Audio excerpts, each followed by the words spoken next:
আসসালামু আলাইকুম, সবাই কেমন আছেন? তো আমি আলহামদুলিল্লাহ ভালো আছি। তো আজকে মুরগি রান্নার ভিডিও নিয়ে আসলাম। তো আমি জানি না, ওরকম ভালো রান্না পারি না, তবুও একটু নিজেদের খাওয়ার জন্য যে রান্না বাড়া করি, একটু ভিডিও করে ছাড়ি, ইউটিউবে ছাড়ার চেষ্টা করি। আমার ইউটিউব চ্যানেলে আমার অনেক ভাই বোনেরা আছে, অনেক ভিডিও এটা সেটা করে ছাড়ে।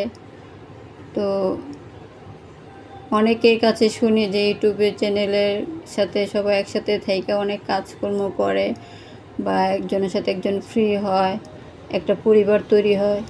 তো আমিও চাই আমার একটা পরিবার হোক ইউটিউব চ্যানেলে। সেই জন্য যেমনই পারি, যেতটুকুই পারি, নিজেদের নিত্য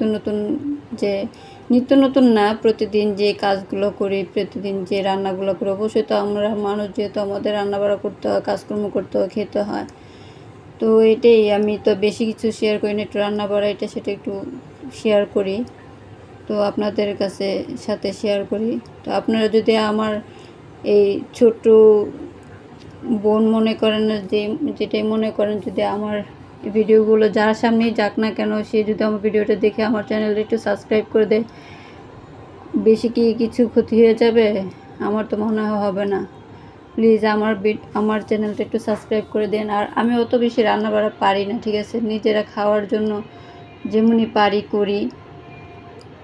তো যদি রান্নার কোনো ভুল ত্রুটি থাকে, আমার ইউটিউব চ্যানেলে অনেক আপুরা দেখি অনেক সুন্দর সুন্দর অনেক রকমের রান্না বাড়া করে, অনেক কিছু, মানে অনেক টিপস, মানে মানুষের সাথে শেয়ার করে। তো আমার তো এরকম টিপস জানা নাই কোনো কিছু। আমি অনেক কিছুই আমার শেখার বাকি আছে বা শেখার দরকার আছে। তো আমি জানি না, তো আমি যেটা পারি ওইটাই আমি করতেছি, ওইটাই কইরা, মানে এটাই শেয়ার করতেছি ইউটিউবে। চেষ্টা করতেছি আমার বোনদের সাথে বা আমার আঙ্কেল বা ভাইদের সাথে, মানে হওয়ার জন্য, পরিবার হওয়ার জন্য, যোগ দেওয়ার জন্য। তো সবাই আমার চ্যানেলটা প্লিজ সাবস্ক্রাইব করে দিয়ে